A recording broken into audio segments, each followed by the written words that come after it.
Welcome to Exploring the Role of AI in Education and the Workplace. We're two classroom teachers on a mission to make artificial intelligence less intimidating and more inspiring for educators everywhere. Whether you're just curious about what AI can do or already experimenting with your classroom, this podcast is your space to explore, learn, and grow. Each episode features a two-part format.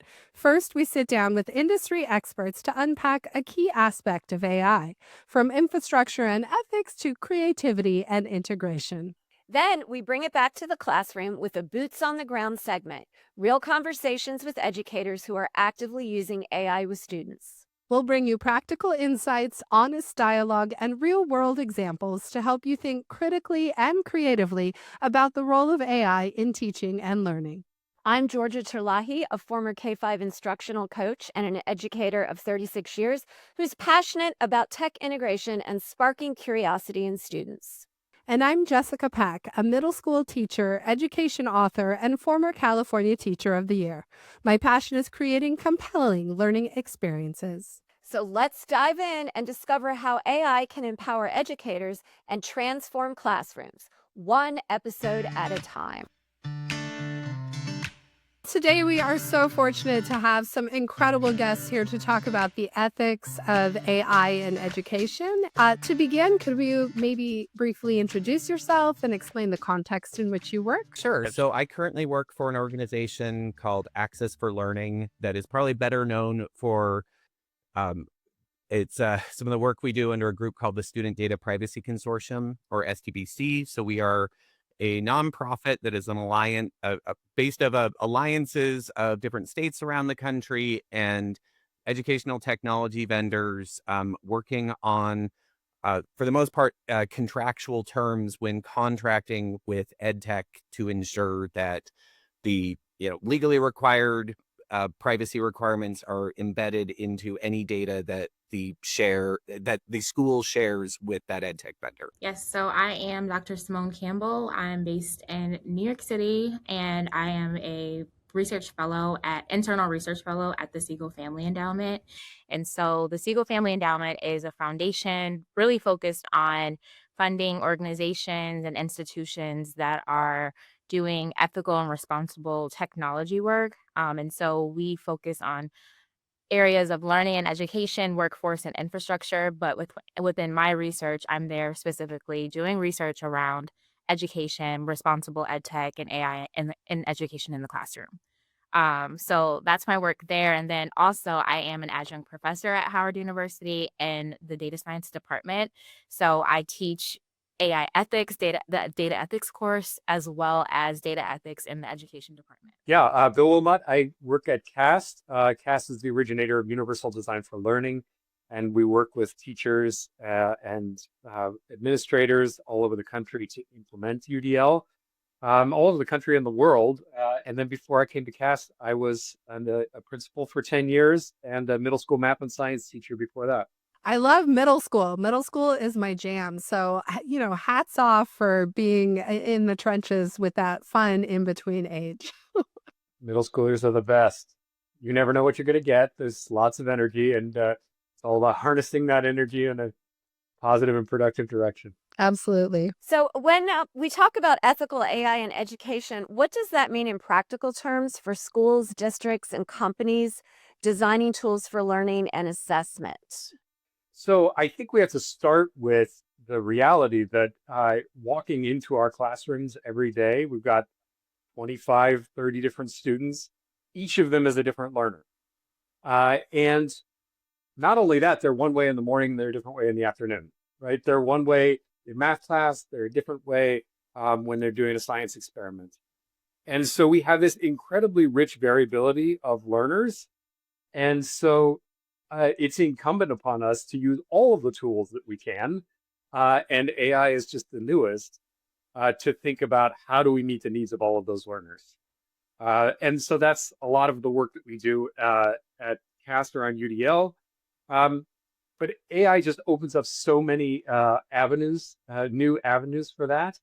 And I think when we think about the ethics of using AI, we have to think about that very broadly. right? How are we meeting the needs? How are we using this tool to meet the needs of all of our learners? So I would start there. Um, the other thing, uh, AI is scooping up all of the amazing information on the internet, and it's scooping up all of the garbage on the internet, and it's giving us ideas from that. And so we have to be very thoughtful about how we're using AI and guiding AI to rely on research, right? To look at research-based frameworks and inform recommendations based on research-based frameworks. I think there's plenty of opinions out there on education. We all went to school, so we all have an opinion about what it should look like. So there's no shortage of perspectives on it. But and some of those perspectives make their way into the research as well. So kind of guiding AI tools to look at coherent and thoughtful research frameworks when giving recommendations. The other thing that we focus on at CAST is around accessibility. And so how do we use the digital tools? How do we use AI to make sure that everyone can access, everyone has an entry point into learning? And so part of that is the ethics of our classrooms, our schools, but the AI plays a major role in that, right? How do we both ensure that AI tools are accessible themselves and that they're supporting us to think about how we're supporting supporting learners? One of my colleagues talks about it as assistive intelligence. So how do we reframe artificial intelligence as assistive intelligence? And what is the kind of assistance that's going to support all of our learners, but also not cut them off from their learning? Because that's certainly one of the big concerns that people have around AI in education. And I think it just highlights for any new technology, AI, even more than others, highlights, I think, for everybody that there's the potential that the greatest harm can befall the most marginalized learners, but also the greatest learning and benefit can come to the most marginalized. But we have to be very thoughtful in how we use the tools, right? Really think about what are the needs of those individuals, and how do we highlight their voices?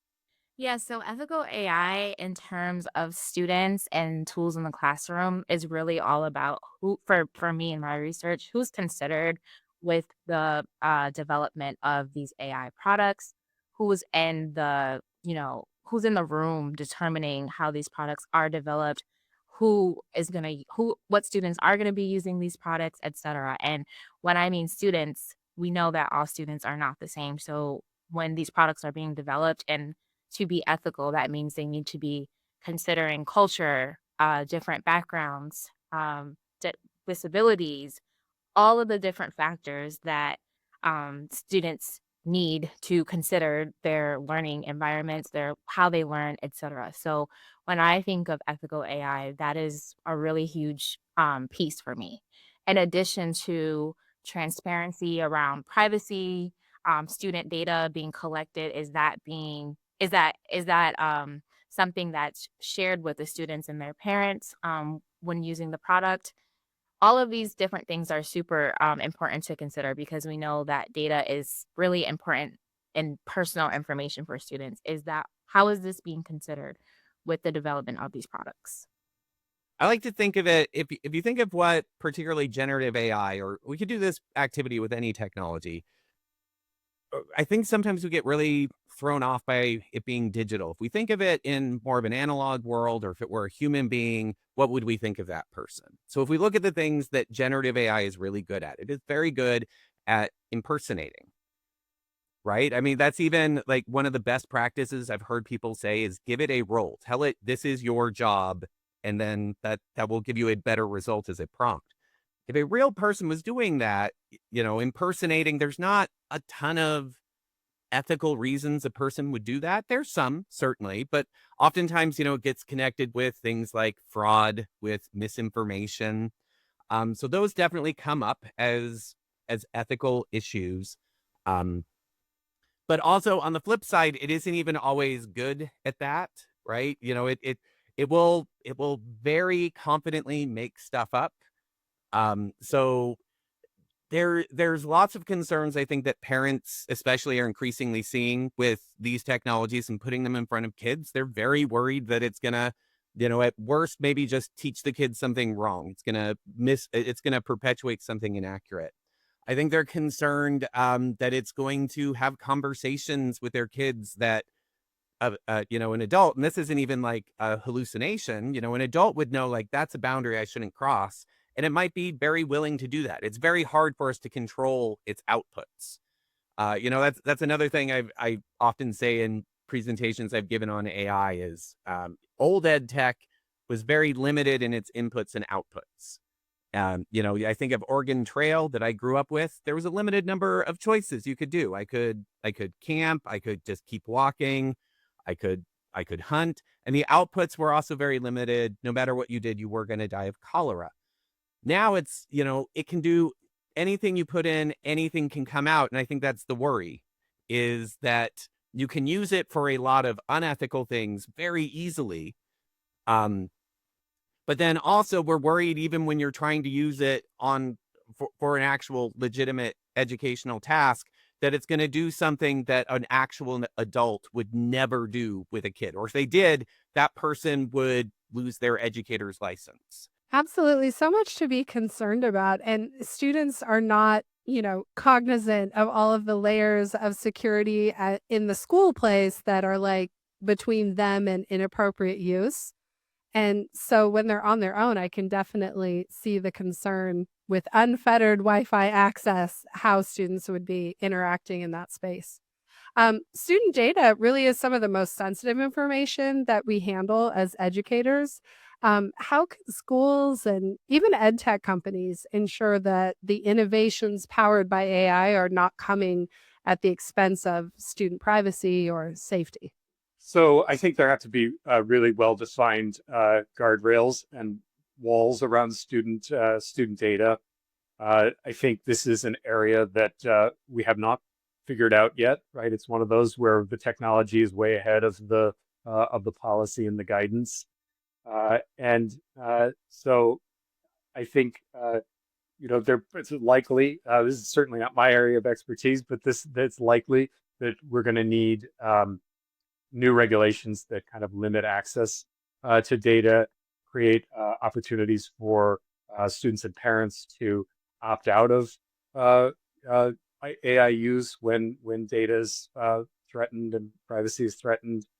And so really being clear about how we're using the data, what it's for, bringing teachers, students, and parents into that conversation so that everybody really understands what the purpose of collecting data are and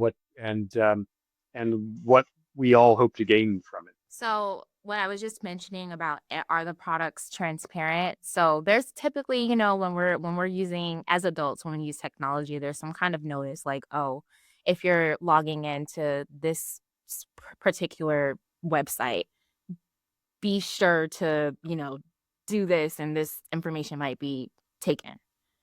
When we think about students, are these transparency notices there, number one? And number two, are they understood at a level of that student's capability? And I'm talking about third, fourth graders, like not just high schoolers. We're talking about young students as well. So in order for student data to be private and to be understood as private and to really respect that, these transparency notices have to be there.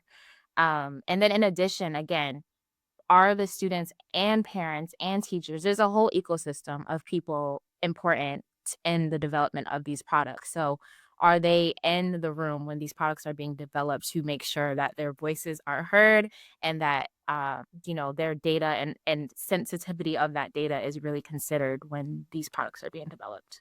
A couple of thoughts on this. One is, so within the privacy world, there's a set of principles called privacy by design. And this is one of the first things I would point to a company or anyone really wanting to adopt any technology that's going to be really data heavy, is look at these principles. They're very high level, but I think they give you like the first good starting point you should be thinking about. The first one is that privacy should be proactive, not reactive. Um, it sounds really simple, but that's just a great starting point. Is if you want to respect a student's privacy, and I think also in turn, like their parents, because I think a lot of privacy issues are going to be noticed by the parent. They're the ones who are going to be filing a complaint or coming to a board meeting and trying to kill your initiative when they're concerned. Um, just going in with that first part of saying like, hey, let's think about this from the start. Let's build it in from the start. It's not something you can add at the end. You can't build an awesome, incredible product and then at the end go to the privacy people that you might have and say, okay, can you just add a little privacy on top? It doesn't work that way. So that's my first thought on, you know, how we can ensure that these don't come at the expense of student privacy or safety. That has to be your goal from the beginning. You have to build it with that in mind. I think those are all really important points. And I think it's good, like you mentioned, like there needs to be all the stakeholders involved in this conversation, not just the people deeply entrenched in data and privacy. I think those of us that maybe are like a little farther removed need to be part of those conversations too, to get like the whole picture. Transparency is often cited as key to building trust in AI. What does meaningful transparency look like for teachers, for students, and families when using AI tools in the classroom or the workspace? Yeah, I think there's a big opportunity here because AI can do so much for us. There's an opportunity to build into some of the tools that we're creating a pause that allows students and educators to be informed about what the AI is doing for us and give them the choice to say, yes, I want you to do that for me, or no, I'm going to do it myself, or no, I want you to go in this direction, or think about that. So I think of it as kind of graduated levels of transparency, depending on the developmental place of the child, of the student, and of the teacher about why they're receiving a specific recommendation, where did this recommendation come from, what could they do with it, but opportunities to dig deeper on that, right? Because we can't have all of that information up front. So the opportunity to see, okay, a very basic explanation of that, but then to go deeper so that students understand what AI is, how it's supporting them, how it's helping them, and why it's doing that. That can only contribute to a student's metacognitive process about learning, right? They're thinking about their own thinking, and they're thinking about their own learning to see how is this tool helping me, and is that something that's working for me? Do I want more of that, and then opt in for that, or is it not really helping me that much, and I'd rather it went in a different direction? But that really has to be designed in from the beginning, right? That's not an afterthought. That has to be part of the interaction design that happens as folks are building tools. And this is, I think, one of the key privacy points. So if we look at the Family Educational Rights and Privacy Act, FERPA, which was passed over 50 years ago at this point, it was a little after Watergate that it was passed. A lot of what the law is about is really transparency. The idea that, and this is, I've shared this with teachers before, and they don't always like it, but I tell them, I know you're an educator, you want to teach kids, you love your topic, but you're also the government. You are collecting government records. You are not just any government records. Once, like a kid legally has to go to school. They can't go someplace else. So these are mandatory government collections. And what a lot of these privacy laws, a little after Watergate basically said was the government can't hold secrets. They have to allow, particularly a parent who, is the legal guardian, the custodian of a child, you can't block them out. The school can't create records and then say, what records are you talking about, parents? We don't have to show you them. So I think that's where why a lot of parents are going to be interested in privacy laws. A lot of the concerns I set up front with misinformation, deep fakes, maybe the computer talking a little too inappropriately with a child. Those are going to be their big concerns, but they're going to use privacy law, which gives them a handful of rights to be able to get better answers and maybe even try and stop the school from using something they don't like. And so, I'll point to in FERPA, one of the first things is if you create a record about a kid, a parent has a right to see that record and to receive an explanation for what the record means. And I think this is where particularly generative AI, it's very challenging because even the people creating these large language models, they don't always know how it came to that decision. So I think transparency is going to be one of the big things if a school is going to do a major initiative or even just start adopting these technologies. Parents are going to want to know, well, what are you using them for?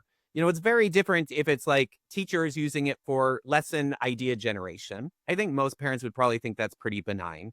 But then if it's like, oh, I'm going to start, we're just not going to grade papers anymore. We're going to have the AI grade it. That's something I think many parents would be like, well, what if it doesn't do it right? Can I appeal it? Like if, they're going to start asking questions about the way records are being created. And I think as a teacher, as an educator, principal, whoever is involved, you need to be prepared to answer those questions. And then I think the companies also should be prepared to help answer it, right? They're the ones who believe in the product, who think this is going to make a difference in a kid's life. If they're like, no, we can't explain how it works, if I'm an educator, if I'm in procurement or something, I'm going to be like, well, what am I going to tell the parents who are going to come and yell at us later about this?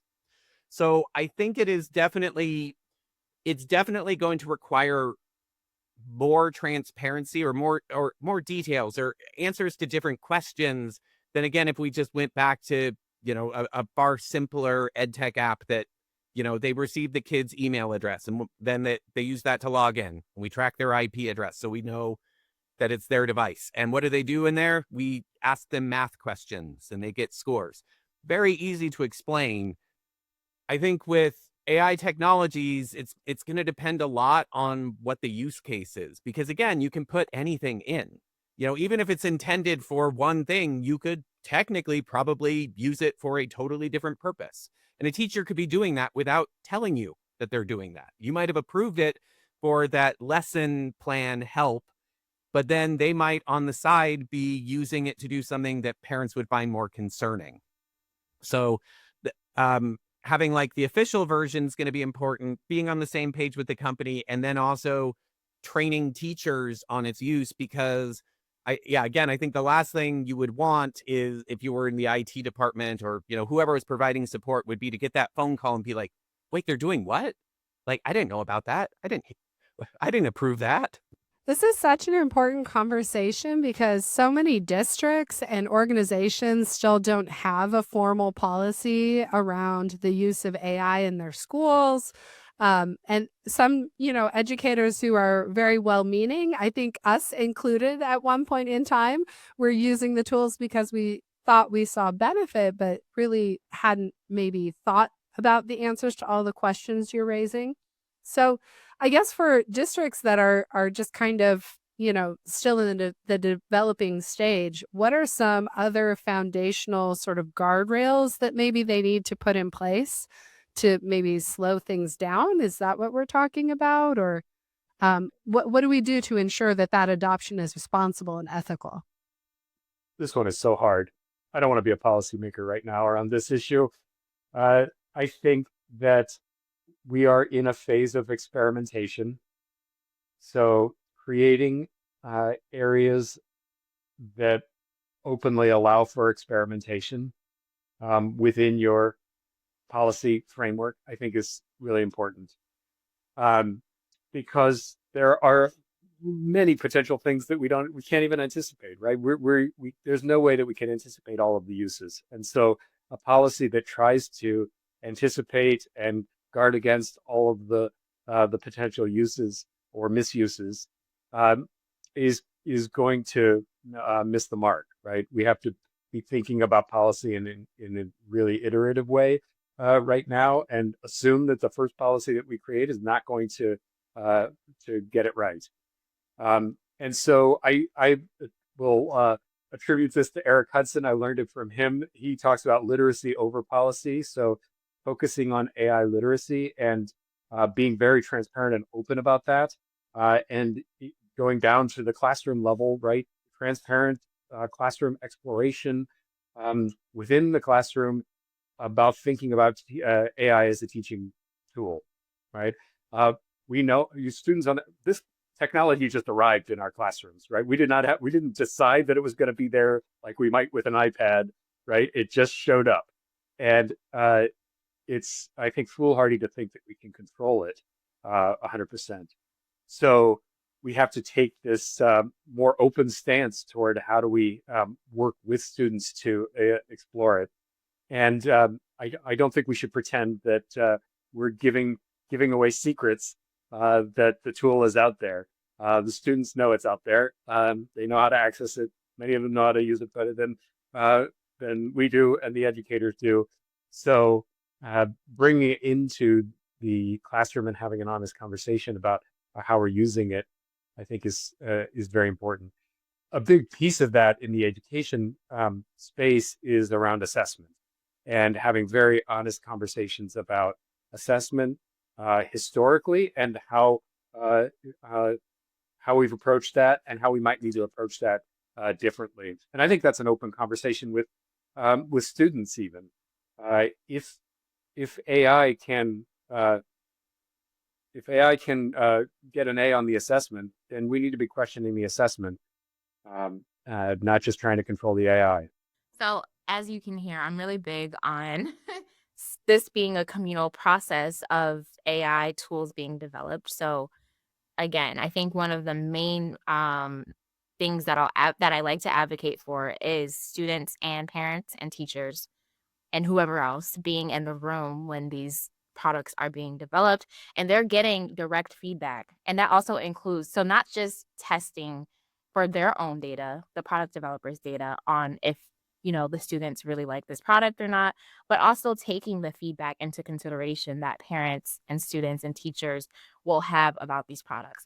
And that also means having a diverse set of students, parents, etc., in these testing environments so that there's a diverse set of perspectives when developing these AI tools. So it's really about keeping the human in the loop, keeping the decision-making process as a communal process and not just the technology company and technology developers. And also just like evaluating having these people in the room to help to evaluate these products and really it just being like a back and forth process because we know tech companies alone can't just develop these products and expect them to be great off rip. There's a whole process to really ensure that these tools are responsible, ethical, etc. I mean, I would think that a really good starting place would be recognizing, again, your government agency who is serving a community. And typically people don't like when they feel like the government is doing something against them, especially in the United States. We were pretty big on that in some foundational documents. But I think a good starting place would be recognizing that particularly when it comes to technology, there's an adoption curve. There's early adopters, many people, and I should just note with a lot of technologies, I personally am not this early adopter. The ones who it's like day one, new, like kind of not even going to be a big hit Apple product comes out, but it's like, I've got to have it. I got to have everything that's new. There's other people who come on maybe a little later once they've kind of worked out all the kinks and it's a little more ready for the broader consumer market. But then there's also those who are going to be laggards, who are going to take a really long time before they adopt that technology, if they adopt it at all. I think it's important, that you get that broad group in the room. If you're just having like the early adopters, the people who are seeing this and are most excited, and they're in the room and they're the ones talking about it, you're not really representing all of your parents. Because I think there will be some of those parents, and it wouldn't surprise me if school districts have had parents saying like, why aren't you using AI more? Like I use it at work. My kid needs it for their future job. I'm sure then there's also ones who are like, I didn't even like that you were using a lot of this ed tech in the first place. I want you to go back to paper and pencil. Um, I think it would be really important, particularly with this one that I think is, especially in the last 6 months, getting more and more people concerned when you've seen stories of, parents saying that ChatGPT was more than willing to tell their kid, explain to their kid who had suicidal ideation how to do it. And then like, the kid also said in the transcripts after the kid was successful, the transcripts between the kid and ChatGPT, the kid was like, I think I should talk to my parents about this. And ChatGPT said, no, I would be disappointed if you did talk to your parents about it. That's the kind of thing that they're even if you're not one of those laggard parents, you could be one of the like kind of, if it's a bell curve more in the middle, you could see that and be like, what is going on here? My school's doing what? They better answer some questions because I want to make sure like, I was fine with the technology with like teaching the kid math or whatever, but like it better not ever do that. Like that would be unacceptable. So I want some answers on that. It's coming up in the news more and more is kind of my point. So like honestly, if you have been waiting this long, if you yourself are also more in the middle of the bell curve, not a school district maybe that is an early adopter, I think you've had probably a good chance to get some more information and see that like, yeah, there's I think some really interesting things about this technology. I think there's a lot of good uses it could have in schools. I think we also see a side where it's like, maybe we should be careful to make sure that never happens. Bring in different parents, bring in different voices, bring in the people who are not going to love this technology. At least I would think a good policy they should see themselves. If that's looking at like an opt out, I know a lot of anti-tech parents would love to be able to opt out of this. If it's not, then I think you should at the very least have like a reasonable explanation for that parent. If it's like, I know you're not going to love this, but like we have like taken so many different precautions to make sure that these very specific risks are not going to happen. And if they do happen, like we've also drafted a plan to address what we're going to do about it. That is, I think, a luxury since we've just seen so much more of the concerns that are going to happen than maybe 2 years ago that an early adopter would have just gone in head first and it wouldn't even have occurred to them that this was a bad thing that could happen. We've been talking about policy, but how could collaboration across education policy and technology sectors create a stronger, more ethical AI ecosystem? What are some ideas you might have around that? This is a great question and something that I've been grappling with a lot, especially being at the intersection of philanthropy and higher education with my roles right now. So a lot of times I'm, in conversation with a lot of different people. And everyone's kind of saying the same thing, but we're not having these conversations together. So how can these conversations be merged so that we're all working together for the same common cause? But it is really important that that ends up happening. The pathway to doing that, I don't have the direct answer, but I will say that the policy perspective is extremely important because when we talk about regulation, we need to know the policies in place already and what needs to be further worked on. The research perspective is extremely important as well because we need to be able to develop questions and hypotheses and just research environments to ensure that whatever is being worked on is practical and understood at, just like this basic level. Um, I can talk about the philanthropy side because we are in a space right now of funding cuts and higher education and other sectors of in society right now. There's a lot of cuts happening, unfortunately. So philanthropists have come in to really help with that, but we have to ensure that the funding is happening for organizations and companies that are really committed to the responsible and ethical development and deployment of AI and EdTech in the classroom. So yeah, I think like all of these pieces are so important. And then of course we have schools, educators, teachers, the parents, all of that group of people also working together with everyone have already mentioned. Everyone needs to work together is really the point that I'm making. There needs to be an ecosystem of all of that. And there are organizations out there that are trying to, tee up that kind of perspective and getting the work done, but it's not like a national framework of getting the work done right now, unfortunately. Yeah, I think that collaboration across different fields is a huge interest of mine. To me, it starts with listening and highlighting the user voice. So educators can be part of that. They are part of that user voice in education, but so are students, so are parents, so are administrators. I asked early on in this whole AI adventure that we now all find ourselves in. I asked the teacher, what do you wish it would do for you? And she said, I wish it would take attendance for me. So sometimes the needs are pretty basic, right? And so what we hear is all the excitement. What we hear is all the frustration, right? But we have to look beyond the excitement and the frustration to what are the underlying challenges and opportunities that the person is actually wrestling with, so that we can really understand what are the needs that they're trying to fulfill. So that's kind of from the user up toward the researchers, toward the policymakers, towards the people who building technologies.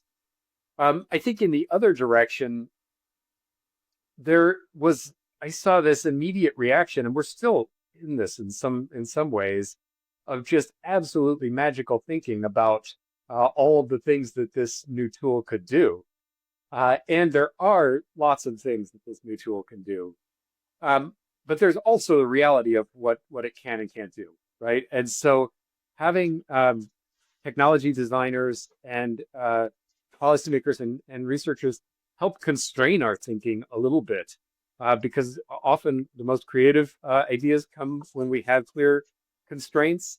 And so giving us, inspiration about all the things that the technology can do, but then also being realistic. And out of that kind of constraint comes lots of creative ideas about how we could use it. I think collaboration is always a good thing.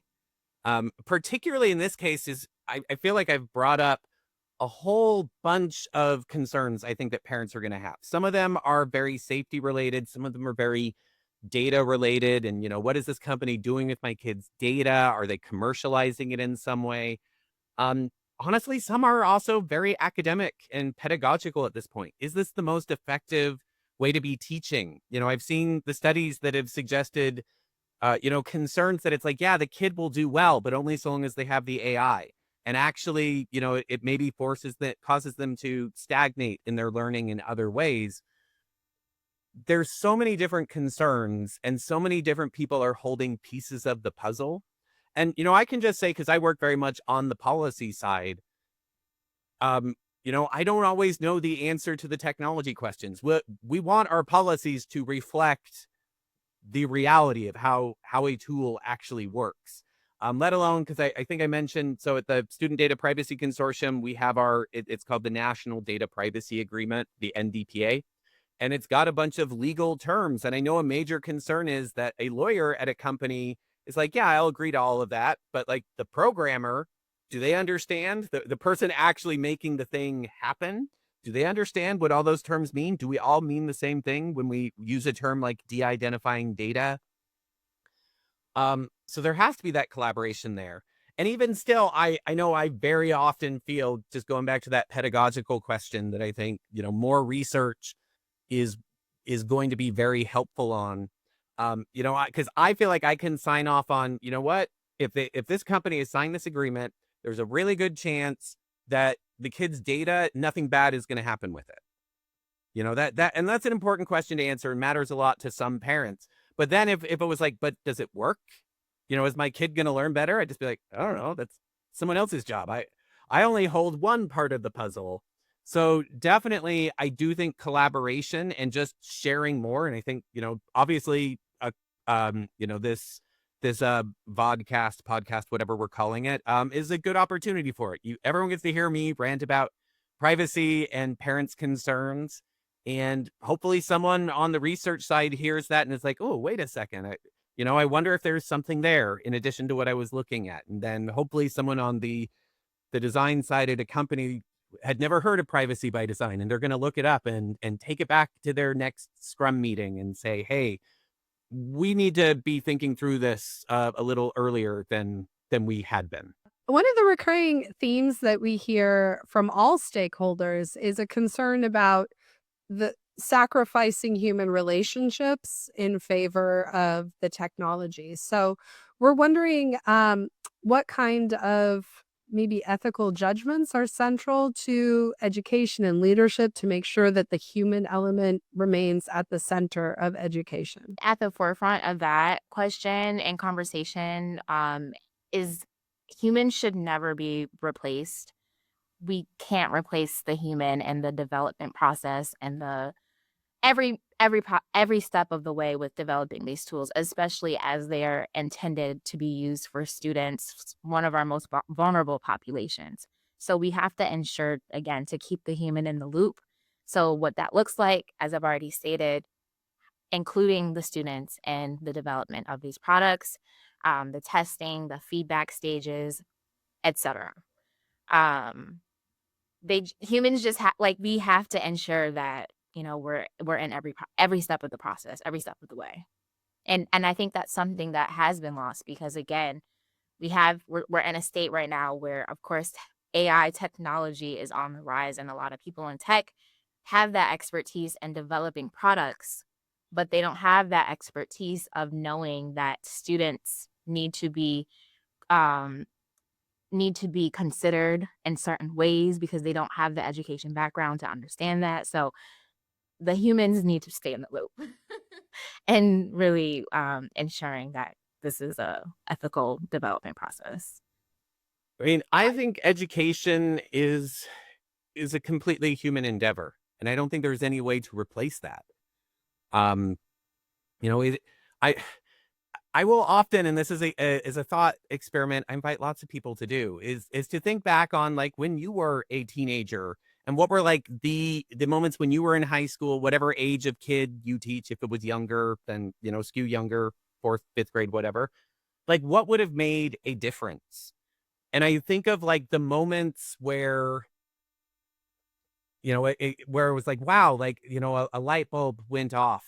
Like one of them for me, just a very simple example, was I did theater when I was in high school, and it was my senior year, and I was preparing for the state drama competition. I was preparing a monologue. This is one I really wanted to do, and I performed it for my teacher. And I remember she said that it's really good. I mean, you do good work.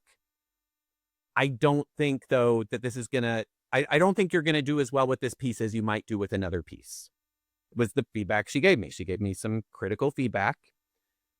And I said, okay, I get that. I really believe in this piece, though. I want to do it. And then she said, okay, you know what? Like, I trust you. That sort of thing, of really getting that trust. And I was a state finalist. I'm proud to say I didn't medal. And I showed her. She thought I would. No. It's those sorts of things, like the times where you felt trusted, where you felt like someone legitimately believed in you. And I think that's just really hard for an algorithm to generate in a way that feels earned. So that, I'd wonder again, like, and I'd be curious and, hopefully other people can share, but like, if you just look at your own experience, and admittedly, we didn't have nearly the kind of technology then as we do now, but all of my experiences where it's like, that's what got me interested in being a teacher back when that was more my focus. It was those moments of like connecting with another human.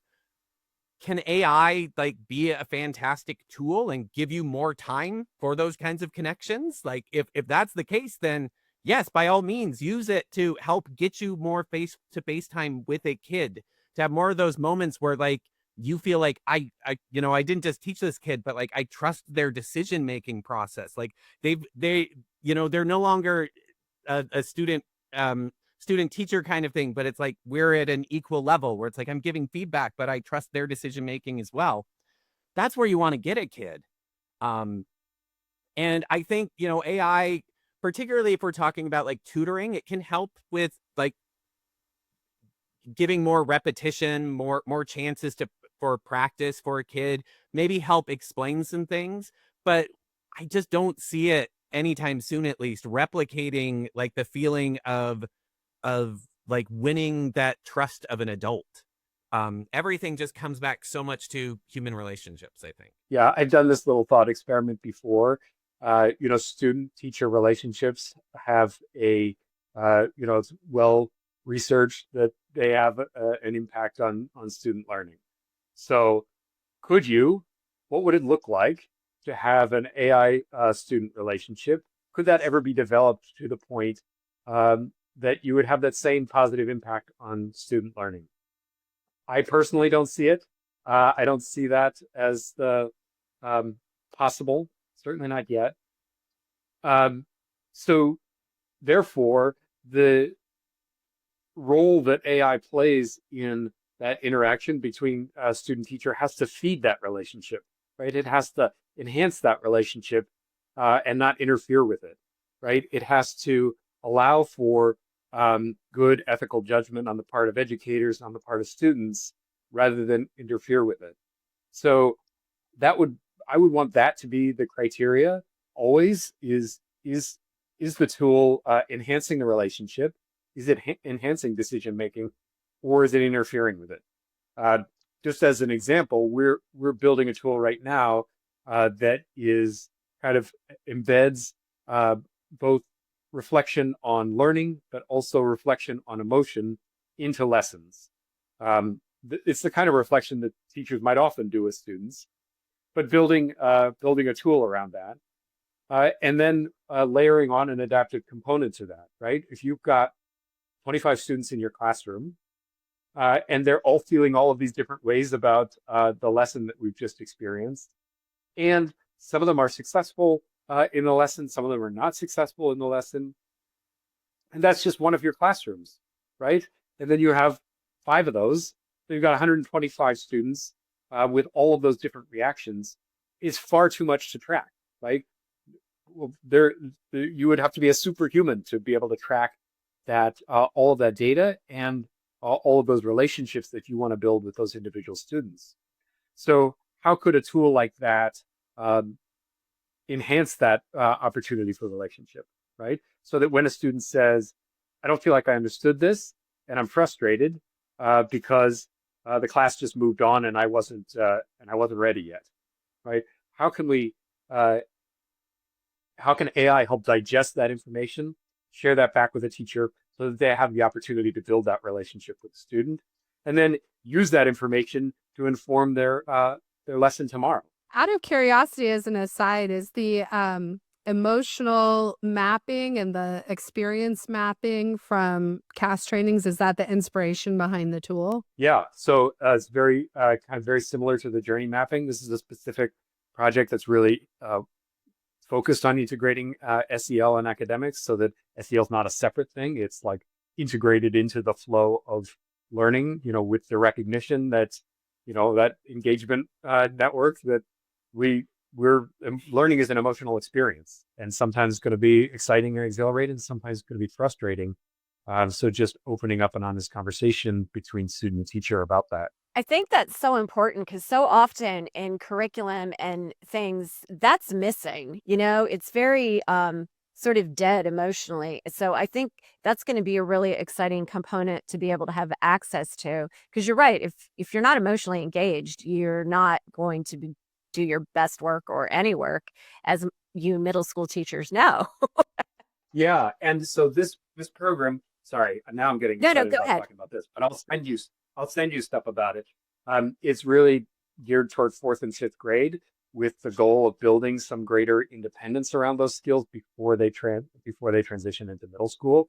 But we're really interested in building a middle school companion version of it, like follow-on version of it. So That's let's work on exciting. it together. Absolutely. As AI continues to evolve, and I love that you guys are on the cutting edge of your space trying to make things happen. What are the emerging ethical or privacy concerns you think educators and policymakers need to prepare for in the next year or so, maybe 3 years? I know you're not psychic, but like, what has just crossed your mind that maybe we need to keep in mind? Yeah, thank you, Georgia, for saying that. I'm not psychic. I cannot predict the future. And so I'll start with that. And I think the important thing on a policy and ethical and privacy side is that we can't make piecemeal one-off decisions about it. This is always important in education, but even more so now. We have to get super clear on what our goals are, big picture, long term for our learners, for our educators, and what success looks like, and then build decisions around that. Because it is going to fundamentally redefine how we interact with technology, how we express ourselves, how we assess learning. So I think we have to be real about that. So that, to me, that means that it's very important that we're clear about what our goals are, and what we want successful learning to look like. And of course, that's going to look lots of different ways for lots of different people. And so embracing that reality. To me, the potential and our transformation of AI is huge, like on the level of the creation of writing, right? The way that knowledge is recorded and transmitted is going to fundamentally change. And so I go back to kind of the Socrates' concerns about writing, that writing is going to destroy people's memory, and it doesn't allow for back and forth dialogue. And of course, Plato wrote all of that in a written form, right? So maybe all of that was just a joke, but I think it's real that technology transforms how brains interact with the world. And so AI is going to do the same thing. We don't know where that's going. We really don't. And I feel like if somebody tells you they do know where that's going, I don't know that they're right. And so thinking about what we want successful learning to look like, to me, is the starting point for any kind of guidance around how we engage with technology ethically. I mean, the main privacy one is recognizing this is a very data hungry technology.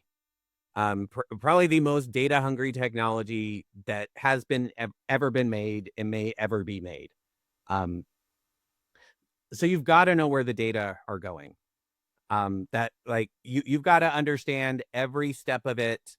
And you've got to understand a lot of what I think we're all the same with more traditional ed tech that's been around like the last 10, 15 years. Are you doing anything that isn't educational with it? Advertising is a major one that has been a no-no in schools for some time. But it's like you can't use a kid's data to inform ads for them. I think this especially because a lot of these larger companies, I know are starting to look at how can we actually make this very expensive technology profitable. And I've seen reports lately that OpenAI that runs ChatGPT is starting to look at how can we start serving ads so we can actually make some revenue off of this. So the issue of, I mean, the data and advertising is always going to be a major privacy issue. One of the ones, though, that I think is going to be really tricky and we don't have a lot of good tools are going to be, the kids bringing it into the schools themselves. I mentioned it's really good at doing impersonations, and I think of, what we would call deep fakes. So, we already know kids have been using Instagram, Snapchat things to bully other kids, bringing the technology into the school to actively harm one of their peers. And it just takes it up to another level when you can make fake videos of them. I think obviously a lot of this also gets into more like adult content, pornography. There's lots of websites now that are not great places where, you could just put in a picture and it will make some AI pornography of that person for you. These are the kinds of things that, if it's not already happening with students in schools, I could very easily see it being a growing concern over the next year. And these, I mean, obviously it's just completely horrible. Even if it's not true, even if that's a fake video, it is so earth-shattering for a student, to see if someone made that kind of a video of them. And it's the easiest thing in the world now. And it's horrible. For educators, definitely this whole idea of predicting student like profiling students and using AI to predict their outcomes. And I know that that can be really helpful on certain ends, but when you understand the lack of cultural relevance and bias embedded in AI because of the data that it's trained on, that's a huge issue because it's trained on historical data that is extremely misrepresented. So if this data, which we know is still being used to develop products and tools to predict student outcomes, we know that marginalized students will face the adverse effects of that, potentially being stereotyped in negative ways by teachers, schools, peers, etc. And I think that is a huge risk. And researchers have actually started seeing that already. So it's really, I think, definitely something that I would keep at the forefront. And then, like you just mentioned, students using AI for therapeutic reasons. That is extremely harmful. Researchers have already seen extremely negative effects of that. So something to definitely keep in mind. And then just misinformation overall, the, wave of literal misinformation that is spread so rapidly through AI tools is major and is very harmful. So, if students aren't able to differentiate what's real and what's fake, that's a major problem. And we know that, that's been an issue, which is why I said the AI literacy part is extremely important here. But if we don't have AI literacy as something so important for schools to really instate for their students, then we have these issues of misinformation being able to be spread easily. And so if I could sum that up, um, AI predictive tools for student outcomes being extremely culturally biased, which is not good for marginalized students. The use of AI for therapeutic and emotional reliance, and then misinformation being spread easily. Thank you so much for joining us today. You had so many insightful things to share with listeners. Could you briefly share where listeners might be able to reach out to you if they have questions or they want to continue the conversation? Yeah, I am on LinkedIn as Simone Campbell, and then I also have a website, simonecampbell.com, and on my website I have um info form that people can submit their info to if you'd like to reach out. I also have a database that I'm working on around responsible edtech.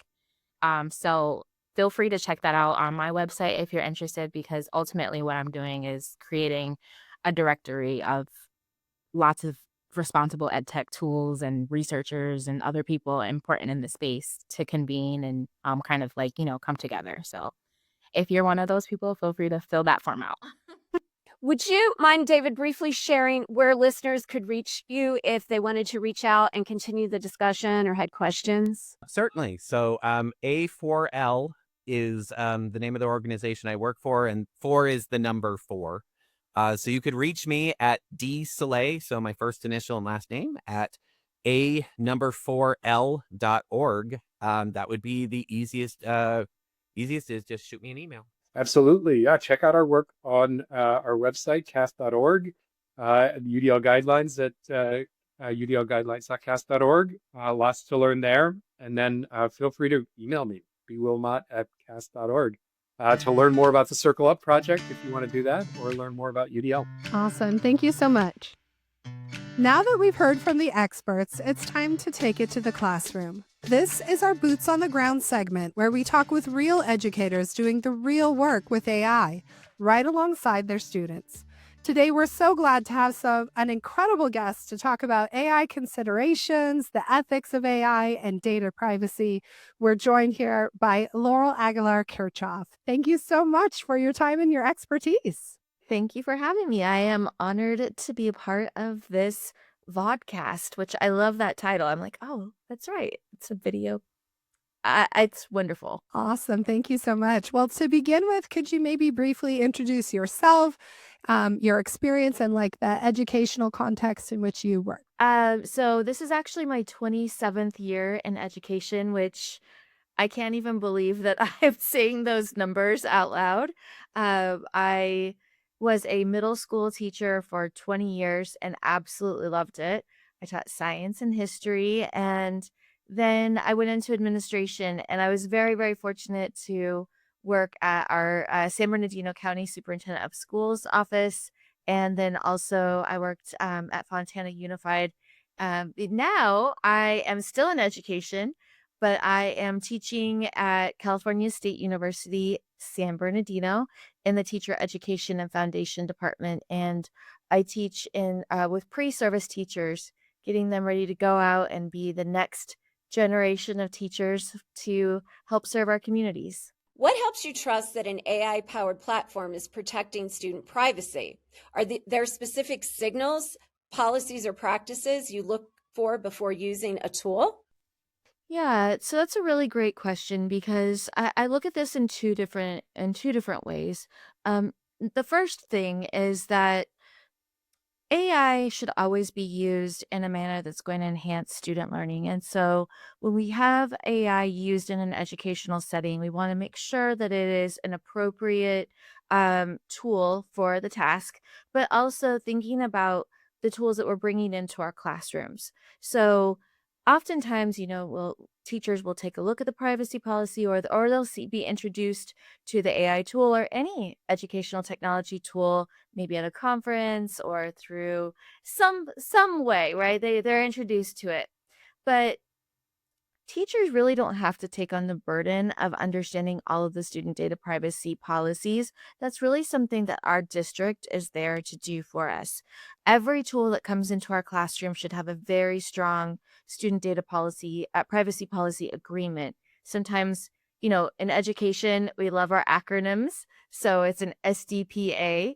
And that's an agreement between the district and the company that they will work together to make sure that all not just students' data is protected, but all of our data is protected. Because if you think about it, think about how much as educators, how much data that the districts house for us, right?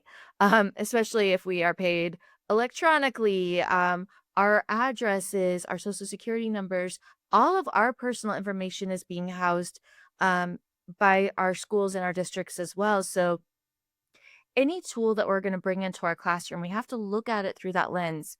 Number one, has this been approved by our district? And sometimes, that can be a frustrating process to go through, but knowing that that our district is there for us and they've made those agreements provides that extra layer of protection that really takes that burden off of the teacher. And once we know and what's on that list, then we can go forward and we can use that tool in the way that's going to best help us with teaching and learning practices. So I know that was kind of a long way around that answer, but I really would encourage teachers, all educators, to really lean on the district for this. That's what they're there for. And the IT departments do a fabulous job of really making sure that all of our data is protected. Continuing on the same lines, since teachers are often the gatekeepers of classroom tech, how do you balance the innovation and engagement with your responsibility to safeguard student information? Is there maybe something teachers should be thinking about at the forefront that's more important than the innovative component? I'm a really big fan of Teacher Clarity, the work by John Almarode and John Hattie. And the idea of, of learning intentions and success criteria, right? What's our intention for the learning? And then how are the students going to show us that they learned it? So it's a really simplified version of teacher clarity, but that's like the heart of it. So we can think of the same thing with AI, clarity. Like, what's our intention with it? And how are we going to know it's working for us? So if we're bringing any kind of technology into the classroom, really thinking about that intentionality, like, is this going to help us with our teacher workflow? Is this going to help us provide, timely personalized feedback to our students? Is this going to help me with data analysis so I can take it to my PLC group and we can really dig into data-driven instruction? So always just thinking about, and not just AI, but because AI is it's pretty ubiquitous right now, right? It's just baked into everything and everywhere. So using the tools that are approved and then thinking about how we want to use it and that intentionality and just I don't think we have to sacrifice innovation at all, but if we move too fast and we don't have that intentionality in place, we can very easily compromise data because thinking about, and that's such a great question, Jessica. I mean, I love the idea of thinking about, that efficiency and that equity, right? So we want efficiency, we want AI to be there for us, and the AI can help provide that efficiency, and then the teacher, we can bring in the equity. So how do we kind of look at that and this holistic view? So innovation never has to be sacrificed. It's all about just maybe going a little slow to go fast and having that intentionality in the background. Districts may have AI or data privacy policies, but what does responsible use actually look like in day-to-day classroom practice? When I talk to my pre-service teachers, when I talk to other educators, there's when I talk to administrators, there's just some basic ideas that I think that everybody could adopt, no matter what your role is in education. And the first is thinking about being anonymous by default, right? We never want to put our students or our own personally identifiable information into any type of AI. The saying, it's been around forever, but if something's free, we're paying for it, like we're the product, right? And that's certainly true with AI. If your AI is free or you're using your free version or all of these things that are free, the data that's collecting, that's the payment.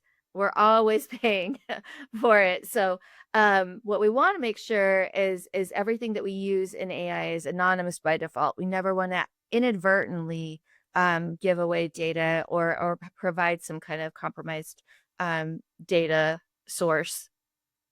The other thing I would say is a really great classroom practice, and this is for working directly with students. And this is something that I've really adopted myself with the classes I teach. Radical transparency. How am I using AI? How am I expecting my students to use AI? And how do I want this conversation to go?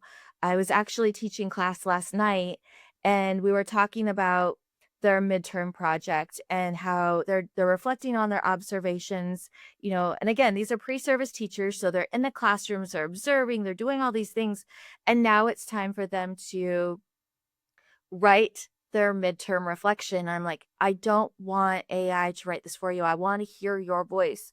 Now, here's how you can use AI. After you go through the prompt and after you write your response, go ahead and use the AI, of your choice, and have your work analyzed. Does your writing meet the prompt? And have it, identify the strengths and areas that you can, work on. That's certainly a great way to use AI. And of course, only if you're comfortable with it, because there are other options as well. We can always have, a human in the loop. You don't have to use AI. You can also go to the writing center and still get that feedback too. So that radical transparency, I think, is really important. And I always talk to students about how I'm using AI. I don't use AI to grade. I will use AI in other ways to help brainstorm. I used AI to help streamline my courses this year. I was like, I really want to redesign, and I had this whole like protocol and ideas, and I wanted to flip the classroom and all of these things. So I used AI to help me. So I really try to showcase how I am using it in a responsible way. And then the last one is the human in the loop. Um, no one, no one wants to read AI slop, right? Nobody wants to read AI slop. You can like read those emails or read those, like you can see it a mile away and you're like, okay, friends, like, what is this? So keeping a human in the loop and just using that with your students and just all of those things, having the conversations, being anonymous, all of those things, and of course, using the tools that are approved, right, on the green list from your district. Those are all the ways that teachers can really kind of change the idea and work demystify AI in their classroom, but still have everything protected. It's a lot of times we call it like a walled garden. So we're in this protected garden, and then we can utilize AI in these safe ways. I love that phrase. I feel like it's going to be on a t-shirt or something in the future about like radical transparency. I think that Radical that's a great transparency. approach. You mentioned that you do not use AI to grade, but a lot of educators are turning to different AI tools that are able to provide recommendations or data insights about student performance and areas of student need. How do you decide when to rely on that information and when to just sort of trust your professional judgment instead? That's a tricky one because I do think that there are some really great AI platforms that can provide some generative feedback. The idea is AI can bring the efficiency, but I know my students best, right? So let's say I have a student that's flagged by AI because their performance is dipping on the last, I don't know, 3 formative assessments that I'm having it, help me with. And this is a very vague example, but the idea that the AI is flagging the student that there's something with the performance that's dipping, um, that's great. That's a signal for me as a teacher, but also I know my students. So maybe I know that this student, they had a loss in their family, or they told me that they are staying up late because they have a baseball game. They're in a tournament and they're every night this week. So I can use the signal, and that's where that human in the loop piece comes in. So it's the signal, but then I bring the humanity. And that's why when like people are afraid, like, oh, AI is going to take our jobs. No, teaching is a human sport. So we know our students, and if we don't, this is a great cue for us to have those conversations, to reach out and say, hey, what's going on here? I want to talk to you more about this.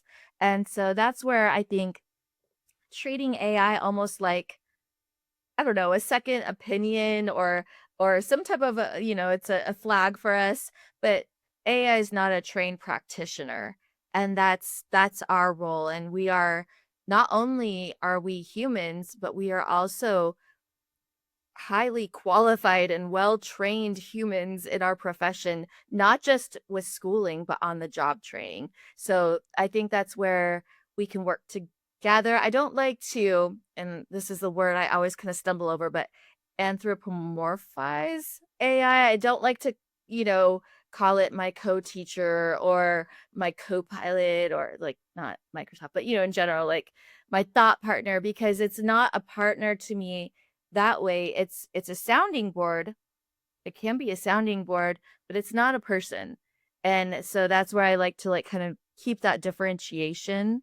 Um, and I also think that's a good conversation to have with students, especially with social emotional learning and all of the different things that have been happening with students using AI for mental health, and adults as well, for mental health issues. So I like to just, again, think about in these broad terms, um, of how we can interact with AI responsibly in our classrooms and share that with our students. So I know, again, long answer, But I love talking about these things because it's not simple. There is no right or wrong here. It's only how we can have conversations, that human part, to help us navigate these new times. How do you teach students about digital citizenship, data privacy, and ethical AI use so they understand not just how to use the tools, but how to question them? The heart of all of this, it's really interesting because I hear people talk about AI literacy, digital literacy, student data privacy, digital citizenship. And to me, those are all components. Digital citizenship is the broad umbrella. And if we're teaching digital citizenship, we are teaching digital literacy. We should be teaching AI literacy. And we should definitely be having these conversations about data privacy, because they're all part of digital citizenship. It's all part of how are we preparing our students to engage and thrive in our new digital world. And so having those conversations, I think they can never just be a one-off, or in a lot of cases, a 3-off if they're trying to meet their E-rate compliance, or 3 digital citizenship lessons. This is where really working with teachers and staff, and it really has to be a district-wide initiative of having an understanding of what do we have, where are we going, what is our policies, and then embedding this into our practices in all of our classes. This is not just the responsibility of the media library specialist, or a one-off lesson in your science class, or a lesson that happens in that I think this should actually start in kindergarten. We should start these digital citizenship conversations with our youngest students. They are the iPad, iPhone generation. They've grown up with them in their hands from the time, some of them, to be honest, as infants, right? They have grown up with these devices. So having these, we cannot start too soon. And there are so many wonderful ways to engage our youngest students. There's so many picture books and videos and conversations and ways that we can talk about this that's at a cognitively appropriate level. And then we continue to build on those conversations as students get older. So by the time that they are in late elementary, when we know almost, oh my gosh, I can't remember, the latest statistic was very high. It was in the high 70s that by the time students are in 6th grade, like 70% of students, and don't quote me on that stat, but somewhere around there, they have some kind of cell phone that connects to the internet. So a smartphone, I don't even think we call it smartphones anymore. We just call it, it's a computer in our pocket that happens to be a phone and a calculator and a flashlight, but it has AI on it, right? And so we know our students have these devices, they're carrying them around, and how are we helping them utilize their best judgment as they're going forward? So really embedding it in everything that we do. That radical transparency with teachers can start very, very young. And how do we talk about it? How are we using it? When should we be on a device? When should we not be on a device? Because I don't think anybody would argue that you should be on a device 24/7. We know that's not good for us. So finding that balance, those are really important conversations. And Common Sense Education has great lessons on this that you can start as early as kindergarten. So let's get going and bring this into our conversations, everything that we do. Because think about it. You're doing a science project in 4th grade. Those kids, like if we're in California, so 4th grade is California history.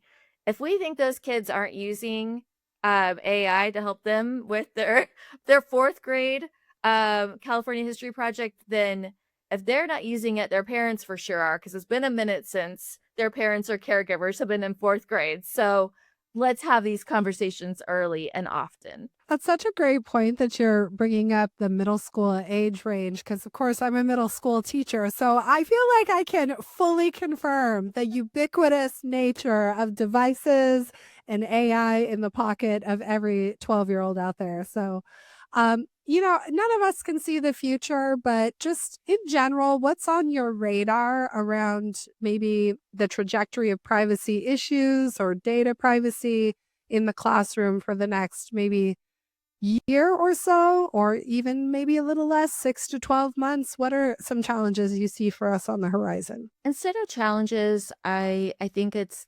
opportunities. I think it's opportunities for educators to really educate themselves and just really think about the how and the why.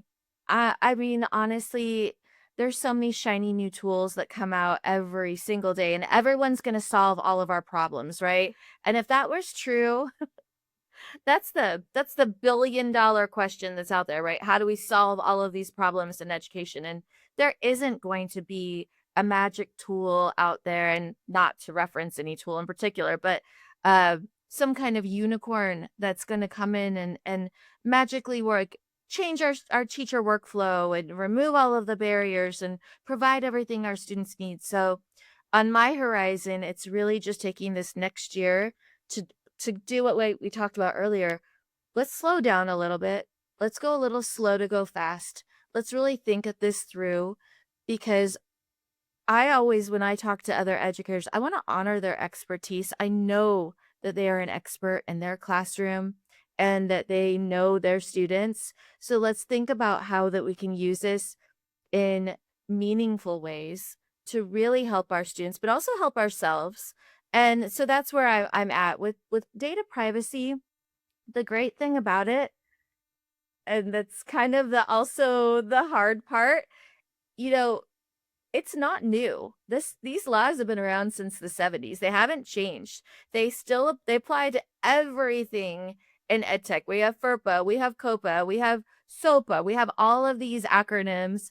They haven't changed. And they won't change because they encompass everything that we're doing and all of the technology that we're bringing into the classroom and that we're having our students use and that we're using. And those evergreen laws is actually kind of comforting to me, because it provides that stability in a world that feels like this data is just changing everything so quickly. So knowing that we have this foundation that we can build on, that to me is just keep going and look at through that lens for the next year. And I'm really excited to keep these conversations going. And I think the more we talk about it, the more we bring it up. It's not one of those, fun topics in education, but it's the really important ones that we know sometimes those hardest conversations are the ones that are the most important, and it can also have the most impact and long-term impact, especially thinking about how we're going to communicate this to our students. Their world is so different, and we can't even imagine what it's going to be like, right? So how are we going to do that? And I think that's the way forward is really thinking this through and not thinking about it with AI, thinking about it from that human perspective first. That is a wonderful note to end on. Thank you so much for your time and expertise, Laurel. I'm sure some folks might want to reach out or follow you or, have an opportunity to connect further. So where can listeners find you online? You can find me on LinkedIn. It's Laurel-Aguilar-Kirchhoff. It's a really easy way to find me and connect. I love to talk to people about other things besides student data privacy, but all things digital citizenship. And anytime anyone wants to connect and chat about this, I'm happy to do so. Awesome. Thank you again. Thanks for joining us on this journey into the world of AI and education in the workplace. This podcast series has been brought to you by the Utah STEM Action Center and STEM Connector. If today's conversation sparked ideas, question, or curiosity, we've got more for you. Head on over to our podcast portal for extended learning at AISTEMcast.com. You'll find curated resources, classroom-ready tools, and ways to dive deeper into each episode's topic. We're building a community of educators who are ready to explore what's possible with AI, and we would love for you to be a part of it. Until next time, keep learning, stay curious, and don't be afraid to dive into something new.